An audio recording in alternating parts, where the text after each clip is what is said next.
Deməli, tezliklə ayrılırıq. Bunu siz yaxşı bilirsiniz.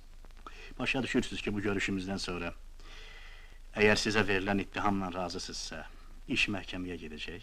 Başa düşürüm. Onu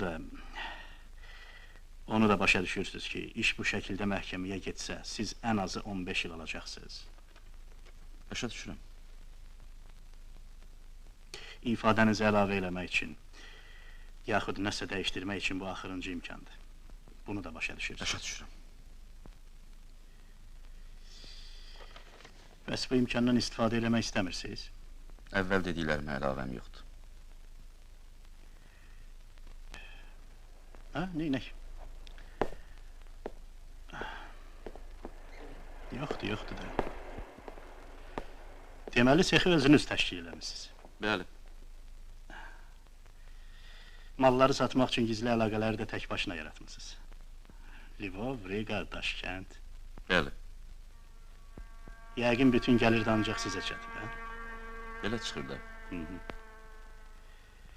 Yaxşı, bəsdir. Düzü elə bilirdim, indiyəcən istintaqdan gizlətdiyiniz bəzi şeyləri heç olmasa bugün açıb deyəcəksiniz. Mən heç nə gizlətməmişim. Hər halda nəyisə gizlədirsiniz. Həqiqəti açmaq üçün lazım olan mühüm faktları gizlədirsiniz. Bəzi şeyləri yoxlamalıydıq. Ona görə indiyəcən nə deyirdiniz, qulaq asırdıq. Həh, başlayaq. Necə istəyirsiniz?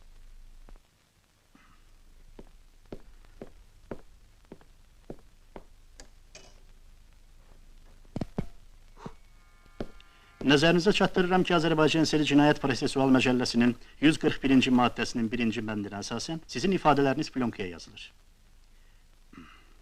İstintaq materiallarına əsasən belə çıxır ki, siz milyonçusuz. Bəs o pulları harada saxlayırsınız? Hamısını xərcləmişim.